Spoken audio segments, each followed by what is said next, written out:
Hello and welcome to the Experiencing Love podcast. I'm your host, Philip Jacks, and this is your daily download. Let's talk a little bit today about plans changing and life being perfectly imperfect. Let's go.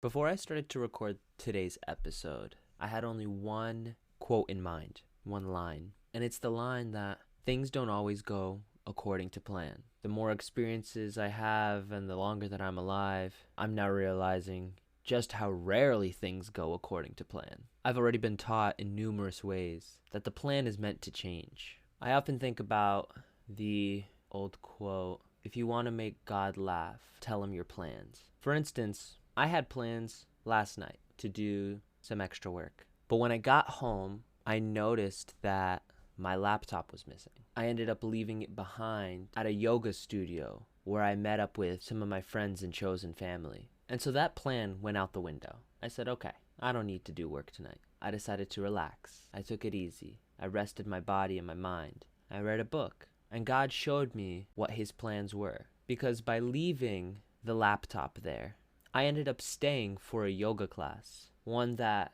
before realizing that I didn't have my laptop, I wasn't even considering going to. I received the opportunity to partake in the class. And if there's one thing I've learned throughout my journey so far, it's that when an opportunity shows up, it shows up for a reason. It shows up to be taken. Growing up, I always had these beliefs about opportunities. And whenever an opportunity would arise in my life, I would find some excuse to not take advantage of it. It was often beliefs such as, I'm too young. I don't have enough money. I don't have the experience. I don't have the time. I don't even care that much. I have better things to do. When in reality, I was just stuck in fear for what could happen. I wasn't open to all the good possibilities of an opportunity in front of me. I just think about what could go wrong. How could I get hurt? How could I feel bad? And use that as the fuel to say no. The belief that I recently changed was that the opportunities are in my life because I'm ready. Yes, maybe I don't have all the skills. Yes, maybe I'm lacking experience. Maybe I don't have the money at the time. Maybe I am a bit young, but that doesn't mean the opportunity's not there. I can be all those things and still be ready. I now know that those things don't actually exist for me. I'm not too young. I'm not missing experiences. Yes, logically speaking, I can say that I might not have the money for a certain opportunity. But I do also know that things like money will come. They will come to grant me the opportunities that I need, not the ones that I want. And time, that is the only thing that is equal for every single person on this planet. No matter which way you look at it, time is the only thing that doesn't change from person to person. We all get the same 24 hours. Nobody gets more hours in a day. Nobody gets less hours in a day. On this planet, we all get 24 hours, and we get to choose how we live them. So do you want to live them in a way where you're taking advantage of the opportunities presented to you? Or do you want to live in a way where you're neglecting those opportunities, where you're keeping yourself small, where you're not allowing yourself to experience the joys and the variety that is available in the world? There are times that I spend my 24 hours resting. Not all the 24 hours, but a good amount. I've recently had to learn to give myself a break. I used to push along day in, day out, putting in the work, putting in the effort, until I reached a sense of burnout. I'd recover from that burnout after laying in bed for days at a time and repeat the cycle. It was a pattern. And if you didn't know, we as humans are made of patterns. Habits are a form of pattern. The way our body systems work are in cycles. They're in patterns. And part of what I look to do is notice those patterns and take advantage of them. Because noticing a pattern and using it to its highest capability is an opportunity. The opportunity to be resourceful, to be efficient, to be productive, to be joyful, to experience life. That all sounds very vague, and I could always go deeper into I just stepped out of my heart and into my head. I felt it. I just felt a shift in myself where I stepped out of my heart and into my head. I've noticed that when I'm in my heart, I don't stumble over my words. I don't stutter. I also just now noticed that I haven't even asked the question for today. How can I experience even more of God's love right now? How can I experience even more of God's love right now? When things don't go according to plan, it takes more energy out of me. That's sort of the science behind habits. We have habits so that our brain doesn't have to use as much energy. It's like a script. It notices the start of a script and is able to go on autopilot, going through the pattern. So sometimes we try to set up our days that we use as many of these habits and patterns as we can. It helps conserve our energy for later in the day. And sometimes things don't go according to plan, and we have to think. We have to think more than we expected to.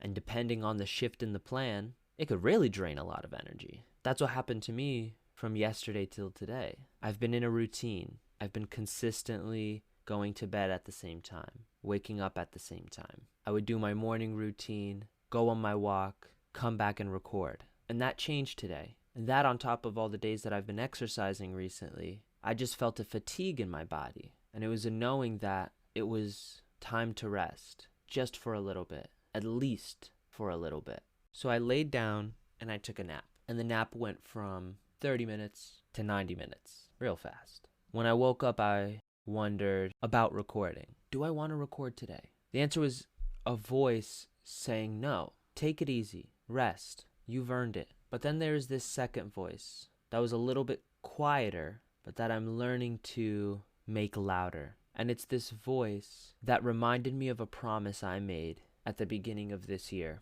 It was a promise I made to myself when I decided to spend hours by myself waiting for the sunrise. I made a promise to myself that I will do the uncomfortable thing. It's very simple. When there's something that comes up in my life, very specifically a decision, and I know it's a decision that'll help me grow for the future, and that decision makes me uncomfortable, I promised myself that I have to do it. I have to sit up, get out of bed, take that shower, and do what I have to do. I know that recording these episodes are good for me. It's my opportunity every single day to tap into a different form of thinking and feeling. It's my reminder to love. It's how I show love to myself. It's a gift that I give to myself to be able to download this information from the universe, speak it into existence, and share it. Whether no people hear this or 1,000,000, it's going to reach exactly who it needs to reach. Sometimes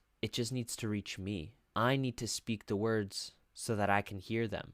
You know, with this podcast just starting out, I'm all of it. I'm the host, I'm the producer, the editor. I get to be the first listener. And sometimes when I'm in this download mode and I'm just speaking from my heart, I don't even process what I say. I'm not thinking with an agenda. I'm just letting things roll out of my mouth. And then I get to hear it, truly hear it, for the first time when I edit. Why am I sharing all this? I don't know. Like I just said, I actually don't even remember what I talked about 5-10 minutes ago. But I'm speaking from my heart. Life is beautiful. Life is a dance. Life is a gift. Life is a party. Life is many different things. And I'm so grateful that I get to experience life in many different ways. I've met a lot of people throughout my life, and they all come from many different walks of life, from different parts of the world to different parts of my hometown. No matter where I go, someone always has a different perspective to share with me, to give to me as their gift. They see the world differently than I do. They understand the world differently than I do.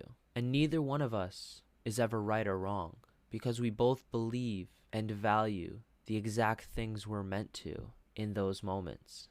That doesn't mean I can't change, and that doesn't mean they can't change. It just means that right here, right now, in the present moment, everything is perfect. Or as I like to say, perfectly imperfect. It's in the imperfection that we find perfection. I go on my walks, or I meet new people, and I used to notice things that maybe were out of place, and now I get to see them as perfectly in place. Maybe it's a tilted street sign. Maybe it's that oddly placed bird's nest in a tree. Maybe it's someone who forgot to button their top button on their shirt. In that moment, everything is perfectly imperfect. I wouldn't want to live in a world that's perfect. Part of things being imperfect means that I always have the opportunity to grow. If you took away the need to grow, who would we be? We all have the need to grow, and if that was gone, what would we be like? I don't know. And I don't have to know. A thought like that is one of those perfectly imperfect thoughts. I get to acknowledge it, appreciate it, and move on. How can I experience even more of God's love right now? I could just be here, doing the thing, following God's plan, and enjoying the ride. The ride won't last forever, and one day, all we'll leave behind is our legacy, our decisions, the opportunities we've taken. So what do you want to leave behind? What do you want to experience now? Who do you want to become? Thank you so much for listening to today's episode. Like I may have mentioned before, I almost didn't make this episode. I don't know what'll come of it. I don't know who will hear it. But I hope as you're listening to this, you know that it was meant for you. It was meant for me to make, and it was meant for you to hear it. So thank you for being exactly where you're supposed to be, when you're supposed to be. I love you.